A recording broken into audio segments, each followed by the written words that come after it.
po kayo kaya magtrabaho?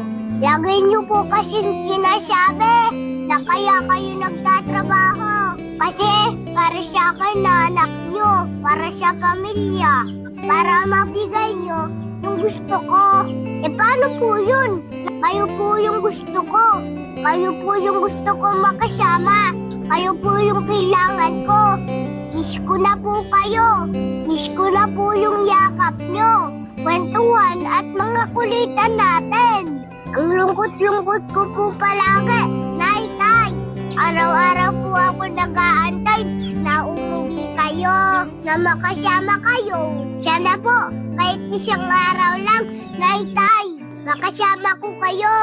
Maramdaman ko po na may nanay at tatay ako. At tulad po ng mga kaklase ko, nanay nila nag-aayos siya gamit nila bago pumasok.